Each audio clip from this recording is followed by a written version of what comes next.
Bonjour à tous et à toutes. Voici donc le cours 4 avec une première partie sur les politiques du handicap, une partie plutôt généalogique. Comme je vous l'avais dit en TD, j'ai décidé donc d'introduire cette année quelque chose sur la généalogie des handis, des démons, des fous, des inaptes, etc.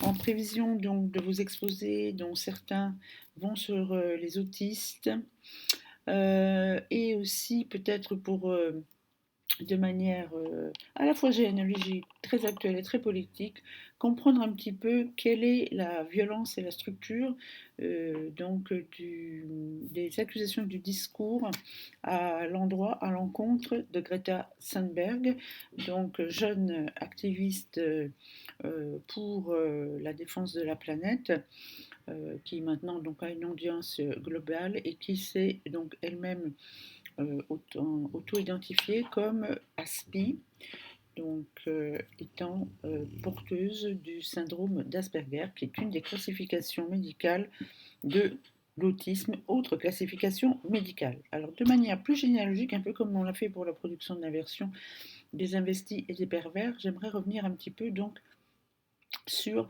la manière dont on a produit non simplement la race. Là, on ne va pas aller directement sur les questions de racialisation. On en a un petit peu parlé dans la première partie de Rôle de Lumière, le bloc thématique 1, mais sur justement tout ce qui est catalogage, contrôle, disciplinarisation, pour le dire maintenant en des termes foucaldiens que peut-être vous commencez à maîtriser, des inaptes. Alors, et pour ça, il nous faut parler du modèle eugéniste.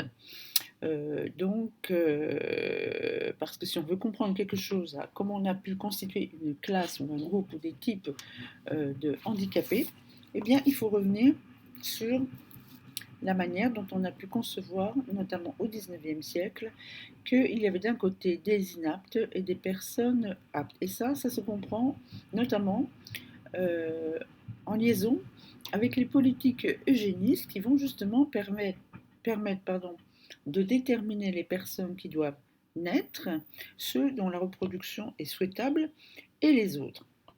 Donc ça nous amène, on n'a pas le temps là, mais à fréquenter des scientifiques, un peu de l'acabit de ceux que l'on a pu rencontrer dans la science sexualiste. D'ailleurs, certains d'entre eux se connaissaient et se fréquentaient, des gens comme Galton, des gens comme Darwin, etc.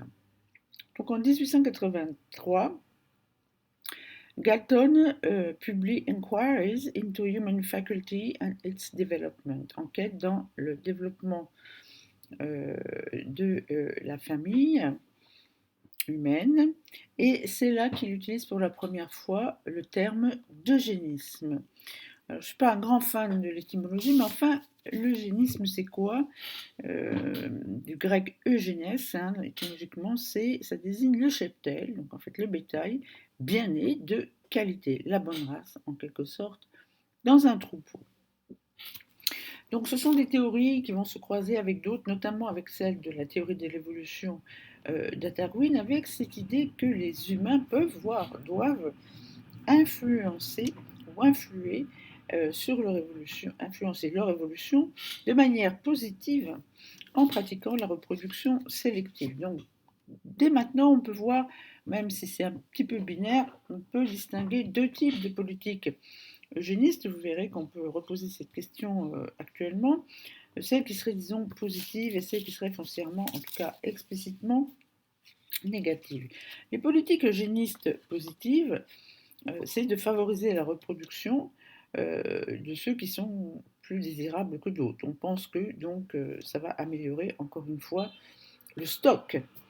Et la politique eugéniste négative, ce serait celle qui consiste à réduire la capacité de ceux qui sont considérés comme indésirables. Vous voyez très bien que, avec tous les débats en bioéthique, en biopolitique, pourrait-on dire, même si le terme n'est jamais utilisé, c'est bien dommage, ou tous les débats qu'il y a actuellement sur la procréation médicalement assistée, sur la GPA, mais aussi toutes sortes de technologies reproductives, évidemment, les questions de la politique eugéniste se posent, et pas simplement dans le discours de ceux que l'on pense être les plus conservateurs, les plus réacs, qui le sont peut-être, mais à savoir le discours catholique qui est peut-être le plus proéminent et le plus explicite, en tout cas le plus isolé comme étant celui actuellement qui tient un discours eugéniste dans l'espace public et dans l'espace médiatique. Alors, comment est-ce que l'on fait, comment on pratique ces politiques d'eugénisme actif ou passif, pas pastis? Eh bien, vous avez des formes très actives que vous connaissez peut-être sans doute, la stérilisation forcée, mais aussi la régulation des mariages, le fait d'autoriser certains mariages, d'en interdire d'autres. Vous savez qu'il y a toute une codification juridique et pénale des mariages interraciaux et qui existe encore par ailleurs, la ségrégation, l'assassinat, le génocide, etc. Pour Galton et d'autres de l'époque, je n'ai pas le temps de citer tous, c'est un petit peu comme avec les sexologues, on n'en finirait pas. Les unfit, là je reprends le terme de Galton en anglais, donc les inaptes se reproduisent et lorsque ils ont un handicap, cette incapacité justement est transmissible, d'autant qu'elle est génétiquement localisée dans leur corps, donc dans un corps individuel. Donc, si on ajoute à ça aussi toutes les théories de la dégénérescence, etc., on comprend évidemment que on puisse décider de séparer certaines populations d'autres.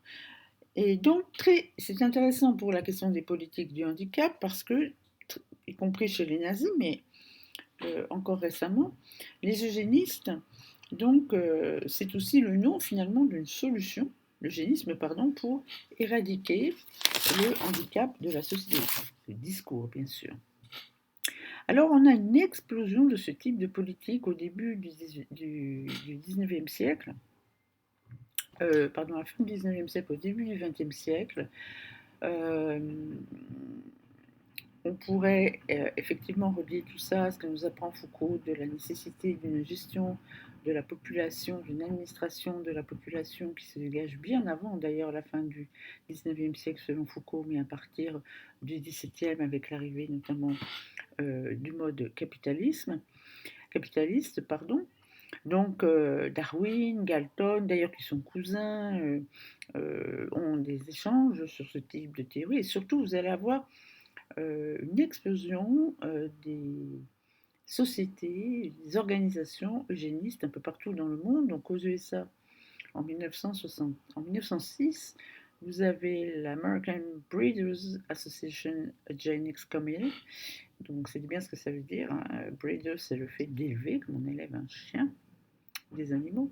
Au Canada, les premières sociétés eugénistes font leur apparition en 1916, en Angleterre en 1907, en Allemagne en 1905, avec la Racial Hygiene Society.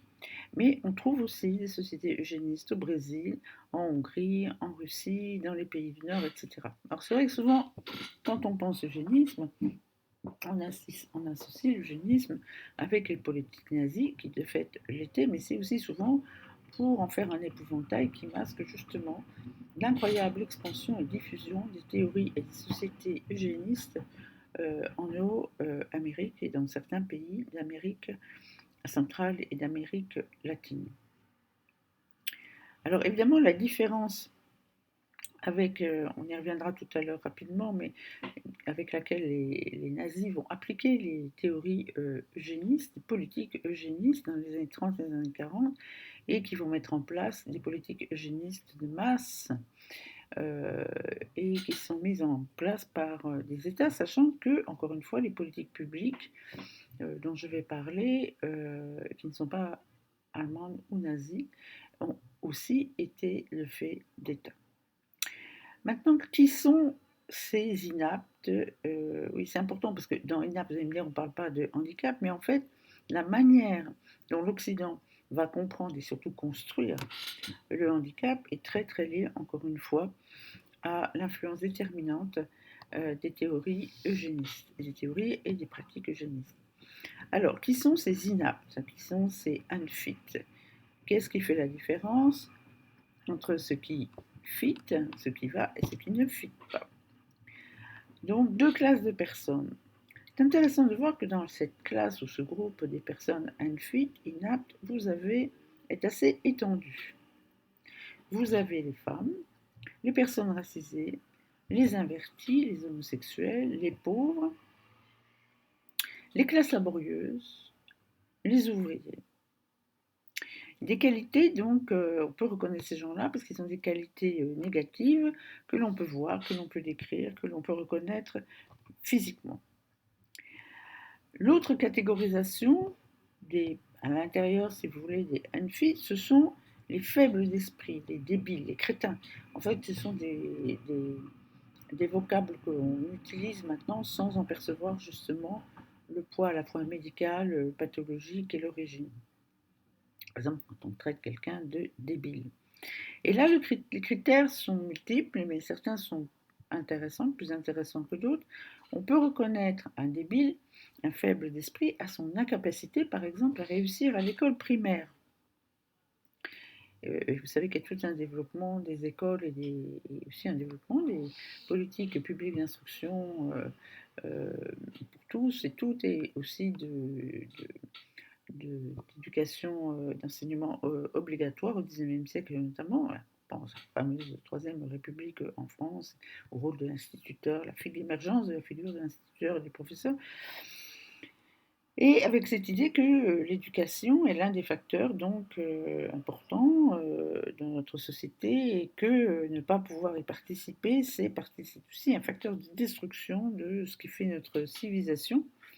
En fait, une analyse que l'on peut faire, c'est aussi que ce système précisément, avec ses velléités égalitaires, et d'ailleurs on pourrait aussi beaucoup gloser sur les persistances des inégalités dans le système inégalitaire français, et notamment aussi sur les réformes qui viennent d'affecter l'université française avec Parcoursup et qui vont faire que l'université française ne sera plus accessible à autant de personnes, en tout cas qu'auparavant.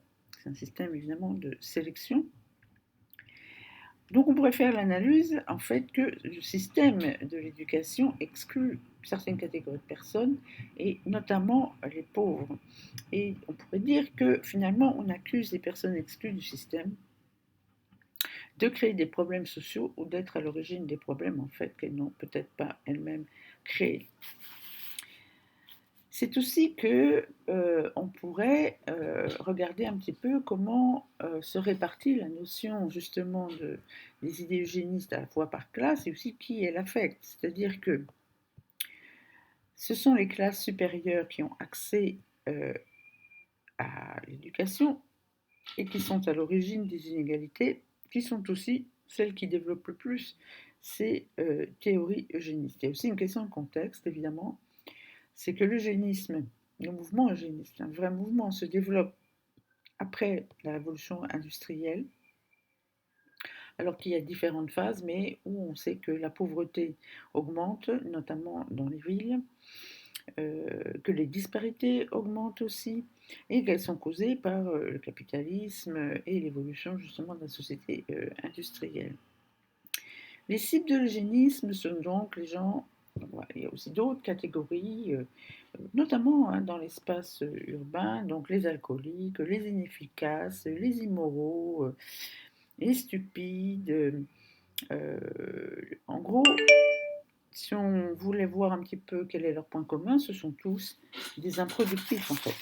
Donc des gens qui n'entrent pas, si vous voulez, dans la reproduction de la force de travail et dans la mise au service de son corps, au service du travail, tel que l'entend le capitalisme industriel du 19e siècle, avec d'ailleurs toutes les technologies de disciplinarisation du corps des ouvriers, avec le modèle paternaliste en usine, avec le fait que très souvent l'ouvrier va habiter à 2 pas de son usine et c'est pas pour lui arranger la vie, qu'il y a un couvre-feu, que ce qu'il gagne ne lui est pas nécessairement accessible en espèces non distribution, tout un système de contrôle de la vie, du bien-être. À partir d'un moment, on va se dire que c'est peut-être plus intéressant quand même de garder les ouvriers en bonne santé plutôt que de les faire mourir. C'est vrai que la mortalité ouvrière était très très très jeune, notamment dans la période industrielle euh, qui correspond à la création des chemins de fer, etc., de la machine à vapeur.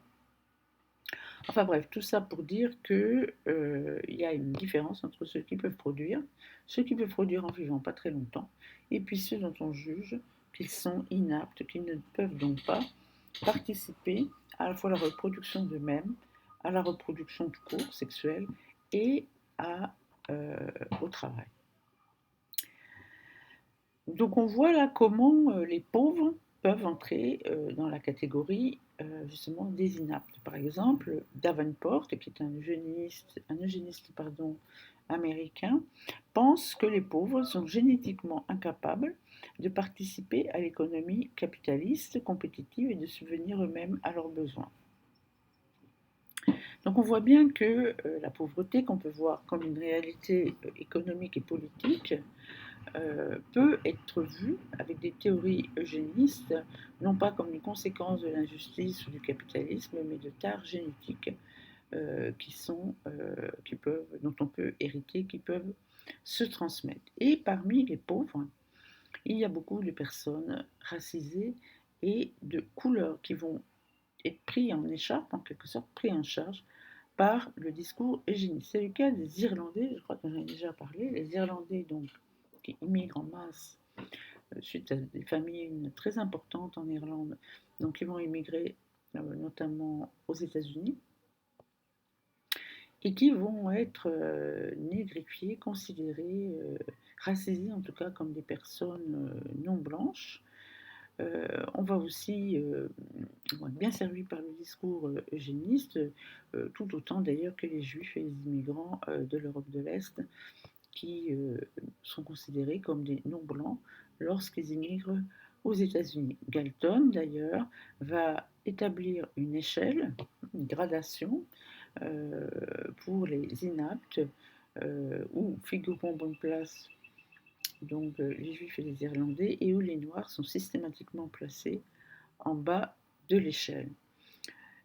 Avec donc des arguments à l'appui du type il déclara en 1919 que le noir n'a donné aucune contribution au monde, que le nègre est inférieur au blanc.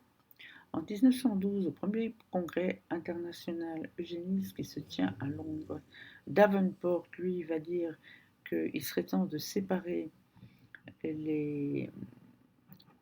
avec des critères racialisés les unfit et les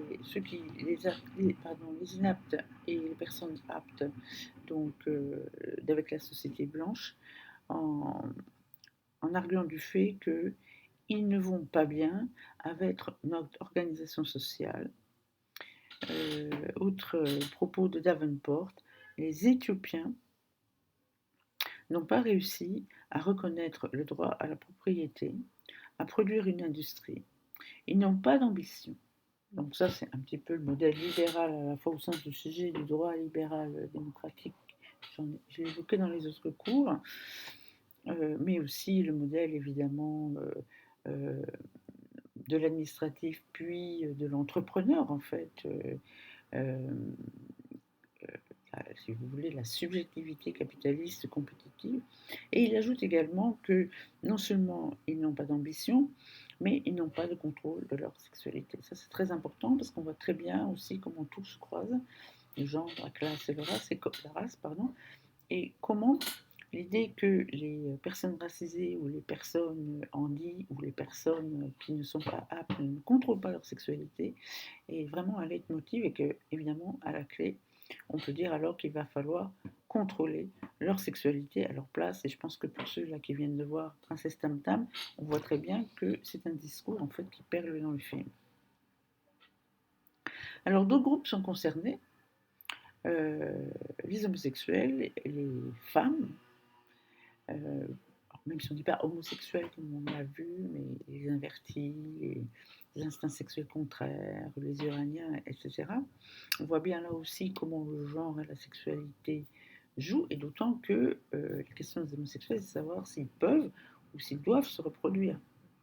Une question d'ailleurs qui est une question d'actualité avec les débats, encore une fois, sur le contrôle de la reproduction des personnes seules, des femmes, des homosexuels, des gays, des lesbiennes actuellement en France.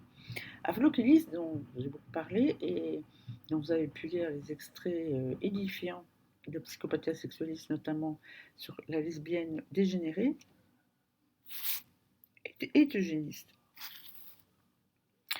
Donc il y a cette idée que les homosexuels sont génétiquement inférieurs et que si ils faisaient des enfants, parce qu'on peut aussi supposer que voilà, ils peuvent d'abord être mariés pour avoir un alibi et que de toute façon ils peuvent, on va dire biologiquement, faire des enfants, eh bien leurs enfants seraient dégénérés, voire ils passeraient leur dégénérescence sexuelle à leurs enfants. On pourrait aussi réfléchir à la manière dont actuellement le discours par rapport à l'opposition à la PMA. Alors je sais qu'il y a un sous-groupe qui veut travailler sur les lesbiennes et la PMA, ce qui est sans doute une sous-catégorie de la minorité lesbienne actuelle. On va peut-être pas les accuser de transmettre l'homosexualité, mais par contre de pas très bien transmettre les référents paternels, ce qui suppose aussi qu'il faut les réduire à une certaine assignation de genre, que ce seraient des femmes, que les masculinités féminines butch ne compteraient pas comme référent paternel, et aussi que les lesbiennes, c'est bien connu, vivraient dans un monde sans télévision, sans réseaux sociaux, sans aucune figure masculine ou paternelle environnante. Les femmes, donc, et notamment les femmes pauvres, vont faire l'objet justement de la surveillance eugéniste, à la différence des femmes riches qui sont beaucoup moins la cible de ce type de discours. C'est vrai qu'elles travaillent, et d'ailleurs ça c'est d'ailleurs un problème, parce qu'on est très ambivalent par rapport au fait que les femmes doivent travailler ou ne pas travailler. Vous savez que la classe bourgeoise, dont Max Weber dit d'ailleurs que l'esprit du capitalisme qui a été développé par l'éthique protestante, qui est en fait l'éthique du capitalisme et qui donc a une certaine philosophie à la fois du corps, de la sexualité et du rapport au travail. Donc les femmes riches qui, dans cette classe bourgeoise à l'époque, ne sont pas censées travailler et doivent vivre, mais ont des domestiques. Et on sait aussi que beaucoup de femmes qui viennent en ville sont des femmes ouvrières, des femmes qui travaillent, des femmes qui font le travail du sexe aussi, etc. Et donc le problème, c'est que ces femmes-là qui travaillent, d'abord bougent, migrent vers les villes, et sont des vecteurs de maladies, y compris, pas nécessairement quand on les considère comme le faisait Parent du Châtelet, donc qui a enquêté sur la prostitution à Paris comme des égouts séminaux, je cite ces termes, et donc des vecteurs privilégiés pour les maladies sexuellement transmissibles, les maladies vénériennes, comme on disait à l'époque, et donc la syphilis. Le problème, donc, ce serait que ces personnes se reproduisent. Donc, vous voyez, on arrive finalement à considérer que ces personnes, enfin les femmes pauvres en l'occurrence, sont un peu d'une espèce différente et qu'il va falloir aussi commencer à essayer de canaliser un petit peu tous ces sous-groupes. Apparaît aussi une manière d'essayer de typologiser les personnes en fonction justement de leur capacité intellectuelle à partir du moment où, y compris au XIXe siècle, évidemment, les capacités intellectuelles, ce qu'on appellerait peut-être le travail cognitif aujourd'hui, euh, permet de participer à l'industrie, donc en fonction de ses capacités intellectuelles, justement, et du fait que des personnes peuvent travailler ou pas en utilisant leur capacité intellectuelle sur leur lieu de travail, par exemple, on va commencer à isoler justement cette catégorie des personnes inaptes, débiles, handicapées, etc. Et c'est très lié au travail puisque on va dire qu'elles sont justement inaptes, elles ne peuvent pas être intégrées dans le travail. C'est intéressant parce qu'avant les théories eugénistes, en fait, beaucoup de personnes considérées justement comme inaptes étaient finalement n'étaient pas exclues en tout cas des travaux ou des lieux de travail. Alors évidemment, la question qui se pose maintenant, c'est de savoir comment on va contrôler ces inaptes, ces personnes, ces groupes de personnes. Alors, j'ai pas le temps de m'étendre, mais je donne juste des grandes pistes. Mais évidemment, il y a bien sûr les lois et notamment le rôle des lois sur l'immigration, qui sont évidemment des lois qui visent au contrôle de la population. On peut par exemple refuser l'entrée des pays aux personnes handicapées. En 1886, par exemple, au Canada, vous avez une loi qui s'appelle Immigration Act, où on refuse, enfin on refoule les idiots, les imbéciles, etc. Donc évidemment, encore une fois, pour savoir qui ils sont, pour pouvoir les isoler, il faut mettre en place, donc là je vous renvoie un petit peu à Foucault, le dispositif de la preuve, de l'aveu, etc., il va falloir mettre en place des critères, des tests sur scientifiques, visuels, mathématiques, etc. Par exemple, on peut mettre en place évidemment des examens médicaux.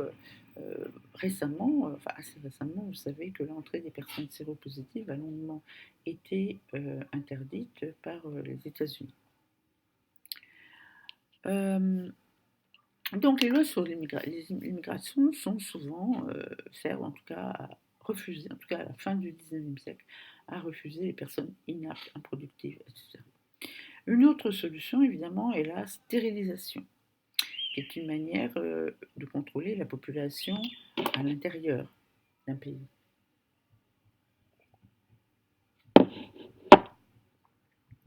Alors là, je vais évoquer la fin du XVIIIe ou le début du XXe siècle, mais il y a des exemples encore très très récents. En tout cas, en 1907, vous avez la première législation sur la stérilisation aux États-Unis. Et en fait, ces lois vont connaître des variantes jusqu'aux années 70. Entre 1907 et 1970, on estime qu'il y a environ 70 000 personnes qui ont été stérilisées, alors soit contre leur gré, soit en l'ignorant, c'est-à-dire qu'ils n'ont pas compris ce qu'on leur faisait, parce que c'était endormi, les moyens qui ont été utilisés ne leur permettaient pas, ou leur éducation ne leur permettait pas de réaliser qu'on les stérilisait, ou en les incitant à le faire. Un peu le côté censure productive à la Foucault. En 1927, par exemple, la Cour suprême aux États-Unis autorise la stérilisation d'une femme jeune, mais dite faible d'esprit. Et le jugement, le motif pour l'approbation de la stérilisation de cette femme contre son gré, bien sûr, c'est de dire que vraiment cela évitera 3 générations peut-être d'imbéciles et de criminels potentiels, et que ça suffit. Vous avez des lois similaires au Canada, hein, vous avez un Sexual Sterilization Act en 1930, si ma mémoire est bonne. Et on sait maintenant que on a eu beaucoup de stérilisation préventive et de stérilisation punitive pour les prisonniers et en particulier évidemment les prisonnières, avec des traitements hormonaux à l'appui aussi pour empêcher par exemple les prisonnières d'avoir leurs règles parce que soi-disant ça les rendait hystériques et plus difficiles à contrôler. Et on estime par exemple que la politique eugéniste en Alberta, par exemple, donc qui est un État du Canada, en fait, un quart des stérilisations effectuées ont été faites sur des personnes des Premières Nations et des métis. Alors, il y a un point que j'ai pas trop le temps d'aborder, mais que je trouve intéressant, c'est le rôle des féministes dans cette histoire, et qui est un rôle ambivalent, et qui est un rôle aussi de complicité quelquefois. Alors évidemment, on pourrait penser que le féminisme, c'est aux antipodes des politiques eugénistes. Encore une fois, le but aussi de cette petite présentation, c'est de vous montrer que, au lieu de focaliser, en fait, de rendre les politiques eugénistes synonymes des nazis, on voit bien en fait que c'était, pour le reprendre encore une fois les thèmes foucaldiens, un système de savoir-pouvoir, une partie de la volonté de savoir qui était partagée par beaucoup de gens. D'ailleurs, il y a pas mal de... J'ai vu récemment des petites séries enfin, qui parlent, je sais pas, aliénistes, je crois, ou des séries qui parlent du 19e siècle, ou de la galvanisation, même des séries qui parlent de Frankenstein, etc., où on voit très très bien en fait qu'il y a énormément de physiciens, de docteurs, de scientifiques de l'époque qui s'identifient comme eugénistes et qui vont à la société eugéniste comme on va au club.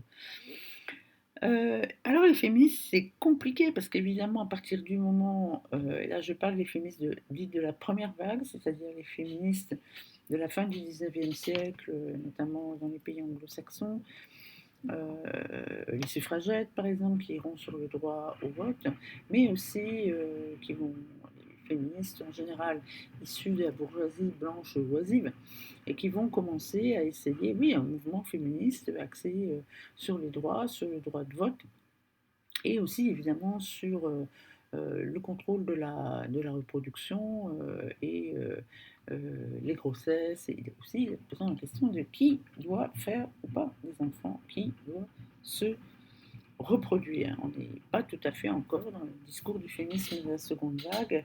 Mon corps m'appartient, le droit à l'avortement, l'idée que ce sont aux femmes de choisir quand elles font des enfants et donc de réguler la reproduction.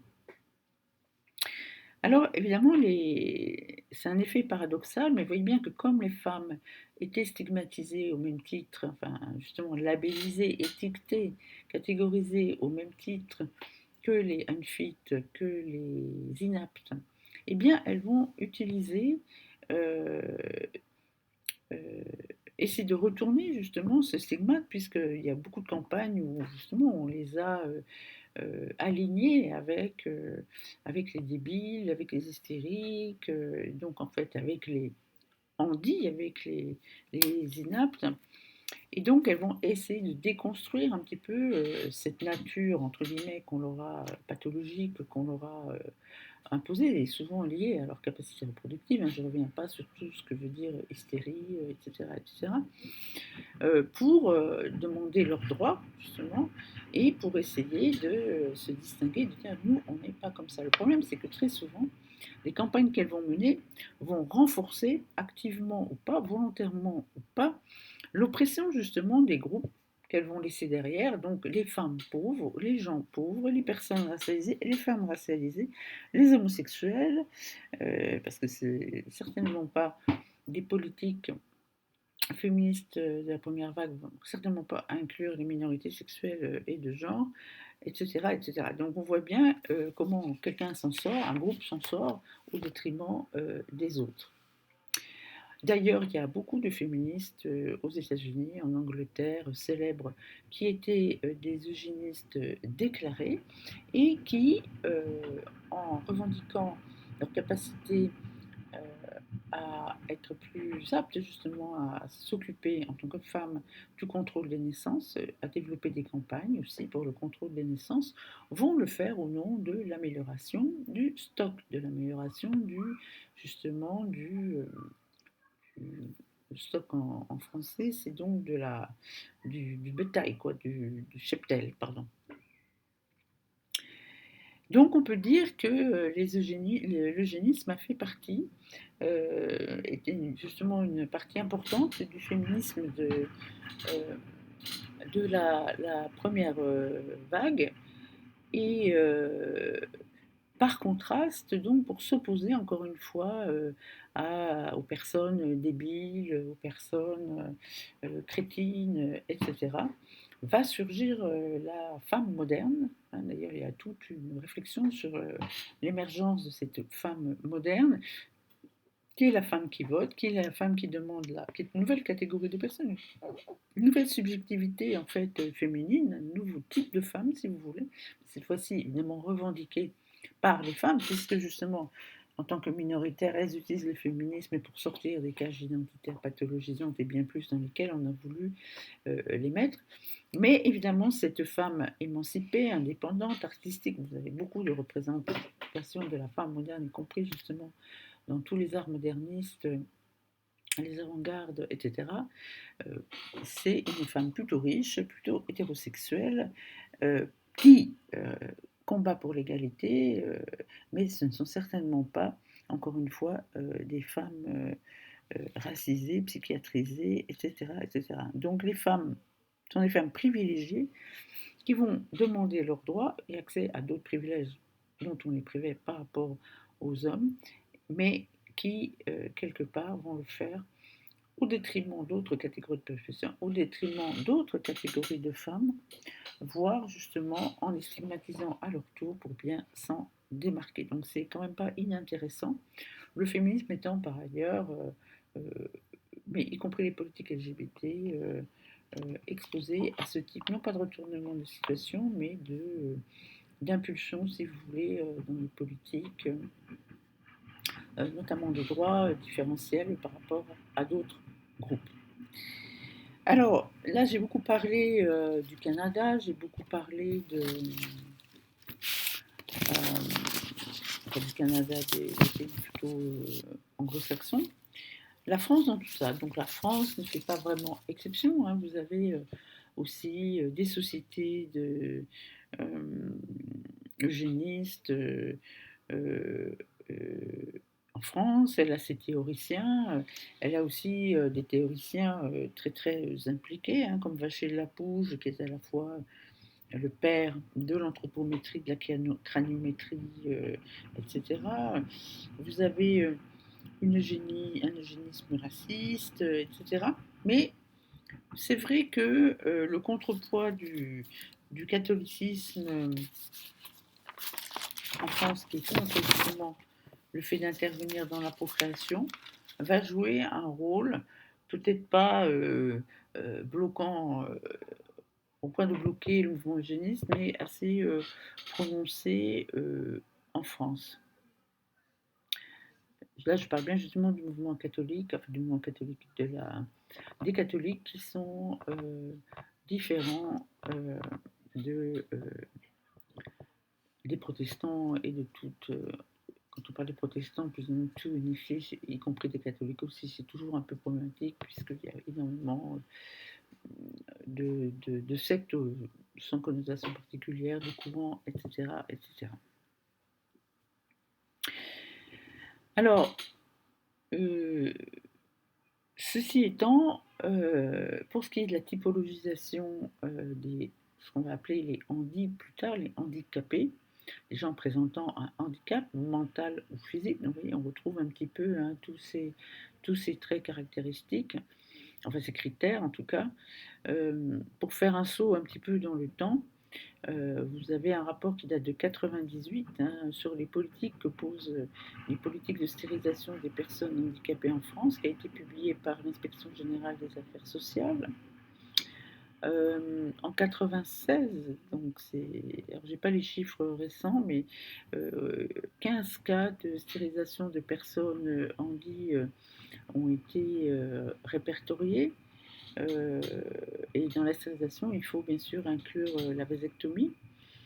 Des stérilisations aussi, je crois que c'était un pourcentage de 2% qui interviennent auprès des femmes handies dont, pour le motif qu'elles sont en grande difficulté sociale, c'est-à-dire qu'elles ne pourront pas élever leurs enfants. Et enfin, pardon, en février 2012, il y a 15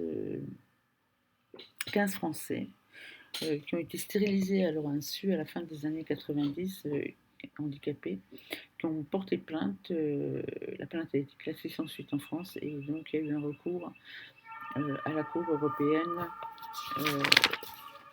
des droits de l'homme. Un petit point sur les politiques nazies, parce que je ne veux pas évidemment, pour avoir développé autre chose que les politiques nazies, négliger évidemment le jusqu'au-boutisme eugéniste que sont les politiques nazies. Les politiques eugénistes, par exemple, en direction des personnes handies, ont été mises en œuvre, hein, encore une fois, bien avant le régime nazi en 1933. Mais c'est vrai que la différence, là, c'est qu'il y a un caractère systématique, organisé, et que les politiques eugénistes deviennent une politique d'État et de masse, mais qui s'inspirent, voire qui copient hein, les programmes d'Amérique du Nord. Et donc, dans la manière dont les nazis s'inspirent, si vous voulez,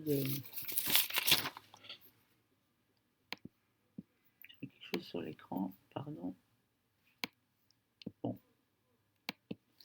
La manière dont les nazis s'inspirent de tout ce qui a pu être fait auparavant, bien avant la Première Guerre mondiale, par exemple, ce que font les nazis, hein, par ailleurs. Beaucoup de pays ont laissé ont interné des personnes justement handy ou unfit ou inaptes dans des institutions psychiatriques qui étaient véritablement des prisons. Là aussi, il faudrait regarder un petit peu tous les travaux de Foucault, voir les y ont laissé mourir de faim. Et d'ailleurs, la politique avec les nazis du laisser mourir de faim, c'est d'ailleurs de là que vient l'expression bouche inutile, a été systématisée par le régime nazi. Mais la doctrine d'Hitler, enfin, en tout cas la théorisation eugéniste nazie, que je résume vraiment de manière un peu grossière, mais était cette idée que c'est un crime que de laisser d'innocentes créatures devenir les héritières donc d'inadaptés physiques et mentaux. Donc toujours, bien sûr, il y a aussi toute l'idéologie raciste, raciale, la pureté de la race, etc. Mais ça va avec ce que je viens de dire. Mais donc cette idée aussi que quelque part, il y a une dimension positive à prévenir ce genre. Et d'ailleurs, la question se repose en bioéthique par rapport à tout ce qui est diagnostic prénatal, par rapport justement à certains handicaps et quant à la décision des parents de décider si ils veulent garder l'enfant ou pas. Donc vous avez cette logique de prévention, hein. Donc quand sort le Prevention of Offspring with Hereditary Disease en juillet 1933, donc la loi pour prévenir la maladie héréditaire, enfin des enfants qui résulteraient des maladies héréditaires. On va avoir une campagne de stérilisation qui va porter sur en gros plus de 300 000 personnes. Donc, et qui évidemment seront stérilisés contre leur gré. Quelles sont les maladies qui sont visées par les nazis, par le discours par Hitler? Beaucoup de choses en fait, maladies psychiatriques, les débiles mentaux, mais aussi les aveugles, les sourds, l'épilepsie, des catégories aussi peut-être plus larges et incertaines, la déformation, l'alcoolisme, tout ça fait partie donc des stérilisations et qui va être complété bien sûr par un programme d'euthanasie. Donc là, on voit aussi comment ça regroupe aussi, au-delà ou en même temps que la race, la question de la productivité. Et d'ailleurs, on sait très bien que les camps de concentration nazis étaient des camps d'extermination et aussi des camps de travail. Donc l'univers concentrationnaire va en gros réaliser à une dimension technologique et capitalistique aussi, hein, toutes les solutions eugénistes, donc à grande échelle, à échelle de masse. Donc là, je parlais des enfants aussi, hein, toutes les personnes qui rentrent dans les catégories que on estime en gros qu'il y a plus de 105 000 personnes qui ont été euthanasiées. Et là, j'inclus pas évidemment le massacre des Juifs, mais il faut voir que les Juifs étaient aussi considérés comme des débiles mentaux, des handicapés. Donc c'est impossible en fait de séparer le handicap de la race, du caractère antisocial, de la déviance, de la sexualité. Et d'ailleurs, ça continue après la Seconde Guerre mondiale. C'est-à-dire qu'on a toujours l'horreur devant le dégoût, le massacre de l'Holocauste, etc. Mais les stérilisations vont continuer au Canada, aux États-Unis, en Suède, au Danemark, en Finlande et en Suisse, après la Deuxième Guerre mondiale.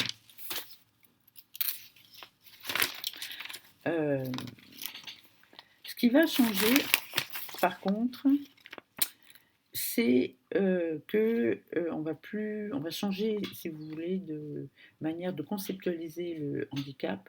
On va passer justement, bon, de cette équation un petit peu entre euh, euh, marginalité, handicap, dégénérescence à une appréciation génétique, à un modèle beaucoup plus médicalisé, et c'est ce que je vais traiter dans la seconde heure. Mais encore une fois, on a beaucoup d'exemples de politiques de stérilisation aux USA et qui, encore une fois, depuis les années 40 jusqu'aux années 80, et encore maintenant d'ailleurs, puisqu'il y a des incitations à la stérilisation volontaire qui montrent bien comment, encore une fois, c'est le corps des femmes et des personnes racisées et des déviants sociaux, des alcooliques et des usagers de drogue qui sont visés. Euh, Des années 40 aux années 80, vous avez plus de 35 000 personnes quand même qui vont être stérilisées aux États-Unis. Et la majorité sont des femmes noires. Et très souvent, la stérilisation est faite à leur insu. Lors d'une opération, d'un accouchement, on stérilise les personnes. Dans les années 80, vous avez 200 000 personnes, en fait, enfin 80 et plus, où on va mettre en balance l'idée que si vous voulez l'aide sociale, arrêtez de faire des enfants et on va mettre en balance l'aide sociale et la stérilisation volontaire. Dans les années 70, en fait, Nixon tient des propos très clairs sur l'infériorité supposée génétique des Noirs qui ne seraient pas capables de profiter des programmes fédéraux, par exemple. Et là aussi, comme au Canada, on va stériliser à leur insu ou de manière forcée un quart en fait des femmes Native American, donc ce qu'on appelle les Premières Nations au Canada. Et donc aujourd'hui, par exemple, si on peut mettre en balance le financement fédéral des avortements, beaucoup de femmes ne peuvent pas payer l'avortement, donc au jour où elles avortent et où on leur rembourse les frais d'avortement, on leur demande, on les incite en fait à une stérilisation gratuite. Même chose pour invitation à la stérilisation, donc cette fois volontaire pour des personnes qui sont usagères de drogue ou alcooliques avec des projets call crack avec le téléphone quand il y avait encore des touches et on vous donne 300 $ en fait pour vous faire stériliser. Avec cette idée aussi que le coût du traitement des soins d'un enfant en soins intensifs est beaucoup plus évidemment important que s'il n'y en a pas et que si on stérilise les personnes alcooliques, droguées, etc., etc. Bref, tout ça, donc, c'est l'eugénisme passif en quelque sorte et qui, qui, qui se manifeste avec des incitations positives. Vous avez, de manière évidemment concomitante, toujours de l'eugénisme à l'insu, enfin justement sans consentement. C'est toute la question du Depo-Provera, par exemple le Depo-Provera par contre, qui est un traitement contraceptif par injection et qui a la particularité de durer 3 mois, donc il n'y a pas de problème de prise de pilules, etc., et qui a été abondamment imposé aux femmes dans beaucoup de pays, aux femmes racisées, aux femmes pauvres, etc., etc. Et d'ailleurs, hein, encore en 2001, vous aviez des dispositions dans les lois sur l'immigration au Canada, le Refugee Protection Act, où on était refoulé si on était une personne qui potentiellement pouvait représenter une demande excessive en soins de santé ou en soins sociaux. Donc, c'est important. Là, j'ai pas le temps de tout développer. Et tout à l'heure, je parlais aussi, bon, là, on parlait de contraception, d'immigration, etc. Et tout à l'heure, je parlais des relations ambivalentes, voire de connivence du féminisme avec l'eugénisme, ou en tout cas le contrôle non consenti du corps d'autres femmes par rapport aux questions de la reproduction, de la contraception. Donc là, j'ai pas le temps d'en parler, mais vous avez cet ouvrage de Françoise Vergès. Là, tout à l'heure, je parlais, qui est une bonne spécialiste du féminisme décolonial. C'est un bouquin qui est paru il y a 2 ans. Et je parlais tout à l'heure de la première vague. Là, elle montre comment, dans les années 70, justement, au moment où vous avez un État français finalement qui va encourager l'avortement, enfin, c'est surtout sous l'impulsion des mouvements féministes de l'époque, et donc la contraception, dans les départements d'outre-mer, en fait, la contraception euh, va, va pas du tout être possible. Et à La Réunion, donc ça c'est, si vous voulez, le cas que traite Françoise Vergès, en fait, c'est plutôt une autre histoire. Ce sont des milliers d'avortements et de stérilisations sans consentement qui vont être pratiqués par des médecins blancs. Et donc, il y a une véritable gestion du ventre des femmes qui va être mise en place et qui remonte jusqu'à Vergès sait très bien comment en 1945 déjà on invoquait toujours la surpopulation des anciennes colonies pour que l'État français contrôle les naissances, organise l'immigration, etc., etc. Enfin donc, mais c'est surtout par rapport au MLF, donc au féminisme de la deuxième vague. Euh, Françoise Vergès s'interroge sur le fait comment les féministes en France ont pu militer dans les rues de Paris et dans les rues de l'Hexagone, comme on dit, pour le droit à l'avortement, alors qu'au même moment, en fait, il y avait des pratiques d'avortement et de stérilisation forcée dans les colonies françaises et notamment à La Réunion et aussi en Martinique et en Guadeloupe. Voilà pour cette première partie sur un petit peu les politiques du handicap. Ensuite, ce que je voudrais faire, vous voyez, donc c'est tout ça pour montrer comment euh, toutes ces choses, cette généalogie imprègne encore euh, nos conceptions, nos catégorisations.